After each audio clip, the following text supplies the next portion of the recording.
Hello dear friends, welcome to the official YouTube channel of the home academy. हम पढ़ रहे थे Indian economy का चैप्टर इंडस्ट्रियल पॉलिसीज के बारे में पढ़ रहे थे। इंडस्ट्रियल पॉलिसीज ऑफ 1948 पढ़ चुके हैं और आज हमारा जो सेकंड नंबर रहेगा वो इंडस्ट्रियल पॉलिसीज ऑफ 1956 रहेगा, जिसे आप IPR 1956 भी कहेंगे। इस रेजोल्यूशन को अडॉप्ट किया है इंडियन पार्लियामेंट ने अप्रैल 1956 में, तो डेट इंपॉर्टेंट है, याद रखेंगे। आप देखिए हमारे पास जो इंडस्ट्रियल पॉलिसीज़ है, 5 ऐसी इंडस्ट्रियल पॉलिसीज़ है जिसमें से 3 ज़्यादा इंपॉर्टेंट है और बाकी जो 2 है वो एक रोड मैप था इकोनॉमिक एक्टिविटीज़ के लिए इंडिया की।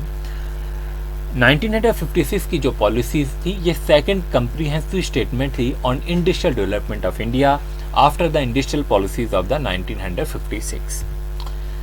इस रेजोल्यूशन के मुताबिक जो ऑब्जेक्टिव था वो of social and economic policy in India, इसे एस्टेब्लिश करना था। तो मेन जो पैटर्न यहाँ पर था वो किस पैटर्न की सोसाइटी बनानी थी, सोशलिस्टिक पैटर्न ऑफ सोसाइटी जो है वो एस्टेब्लिश करनी थी। इससे पहले हमने मिक्स्ड इकोनॉमी की बात की थी, लेकिन सेकंड जो रेजोल्यूशन आता है 56 का, इसमें कहा गया है कि सोशलिस्टिक पैटर्न ऑफ सोसाइटी को जो है वो एस्टेब्लिश किया जाए।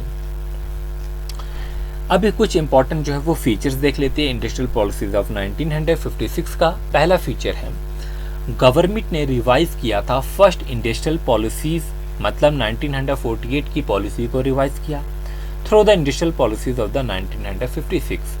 तो इसे कहा जाता है it was regarded as economic constitution of India. क्या कहा जाता है?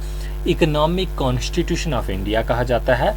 और the Bible of the state capitalism क्या कहा जाता है? Bible of the state capitalism. 1956 की पॉलिसी जो है वो एम्फसाइज करती थी the need to expand the public sector. किस पे एम्फसाइज किया था? कि वो ज़रूरत, वो नीड है, किस चीज़ की नीड है कि एक्सपेंड करेंगे हम पब्लिक सेक्टर को तो ही एक जो है वो सोशलिस्ट सोसाइटी भी जो है वो बनेगी। मतलब यहाँ पर जो है to build up large and growing cooperative sector बनेंगे, to encourage the separation of ownership and management in private industries and above all prevent the rise of the private monopolies। के रोका जाएगा अगर कोई प्राइवेट प्लेयर जो है किसी भी फील्ड में उसकी मोनोपोली है उसे रोका जाएगा। Next, it provided the basic framework for the government policies in regard to the industries till June 1991। आप देखेंगे 56 के बाद जो है 70s में 77 में पॉलिसी आई, 80 में पॉलिसी आई, लेकिन जो बेसिक फ्रेमवर्क जो है गवर्नमेंट पॉलिसीज का हम मानते हैं 1991 तक, वो इंडस्ट्रियल पॉलिसी स्टेटमेंट जो 1956 का है इसे ही मानते हैं। अब यहाँ पर जो हमने अपनी इंडस्ट्रीज को जो है क्लासीफाई किया गया है वो 3 कैटेगरीज में, शेड्यूल ए में, शेड्यूल बी में और शेड्यूल सी, 3 कैटेगरीज में हमने अपनी इंडस्ट्रीज को जो है वो क्लासीफाई किया हुआ है। शेड्यूल ए में जो है कौन सी इंडस्ट्रीज होगी? Those industries which were to be an exclusively responsibility of the state. Schedule 1 में हम वो इंडस्ट्रीज रखेंगे जो किसकी रिस्पॉन्सिबिलिटी होगी? स्टेट की, यानी कि गवर्नमेंट की जो है वो रिस्पॉन्सिबिलिटी होगी। इसमें कुल मिलाकर जो है हमारी 17 इंडस्ट्रीज आती है। 17 industry for the exclusive responsibility of the state. In 17 industries जैसे कि इसमें हमारी जो है आर्म्स है, एम्यूनिशन है, एटॉमिक एनर्जी है, रेलवेज है, एयर ट्रांसपोर्ट है, शिप बिल्डिंग है, माइनिंग है, कुछ ऐसी इंडस्ट्रीज जो है वो यहाँ पर थी। तो इन 17 इंडस्ट्रीज में से 4 इंडस्ट्रीज जो इम्पोर्टेंट है, arms and ammunition, atomic energy, railways, air transport, they had central government monopolies. तो यहाँ पर इन 4 इंडस्ट्रीज में जो है सेंट्रल गवर्नमेंट की जो है मोनोपोली रहेगी। अब न्यू यूनिट्स जो है वो बनाई जा सकते हैं इन रिमेनिंग इंडस्ट्रीज। 17 इंडस्ट्रीज में से 4 इंडस्ट्रीज को निकाल दीजिए जिसमें सेंट्रल गवर्नमेंट की मोनोपोली होगी।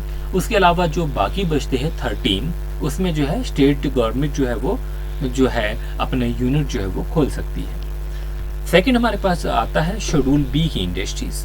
अभी शेड्यूल बी में both private and public sector होंगे। टोटल जो है यहाँ पर 12 इंडस्ट्रीज रहेगी। However, such industries were progressively state owned। तो ये जो है वो इसमें प्राइवेट एंड पब्लिक सेक्टर दोनों रहेंगे और जो है ये भी स्टेट ओन्ड रहेगी। शेड्यूल सी की बात करते हैं। जो भी रिमेनिंग इंडस्ट्रीज रहती है इनके अलावा उसे जो ओपन रखा गया है प्राइवेट सेक्टर के लिए। तो उसमें जो है हमारी जो है वो शेड्यूल सी की इंडस्ट्रीज रहेगी।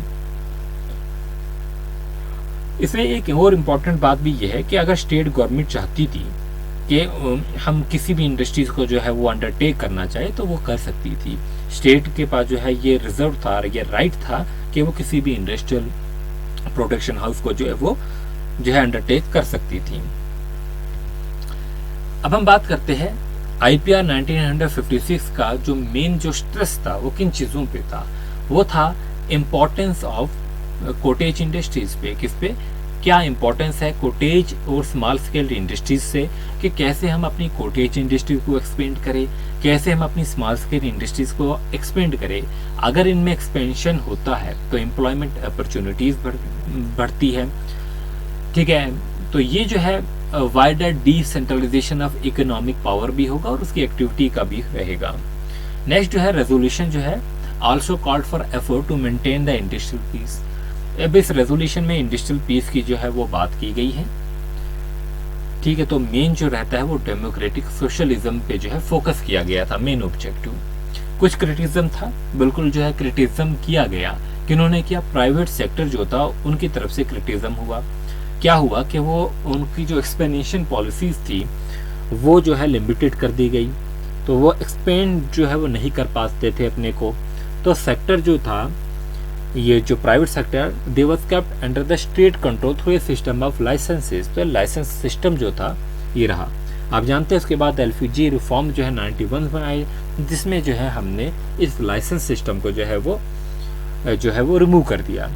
होपफुली जो है इंडस्ट्रियल पॉलिसीज ऑफ 1956 1948 की जो है वो आपको समझ आ गई होगी। कोई भी मेन पॉइंट्स इसमें से आएंगे तो आप इसका आंसर जो है वो दे पाएंगे। Thanks for watching, wish you good luck.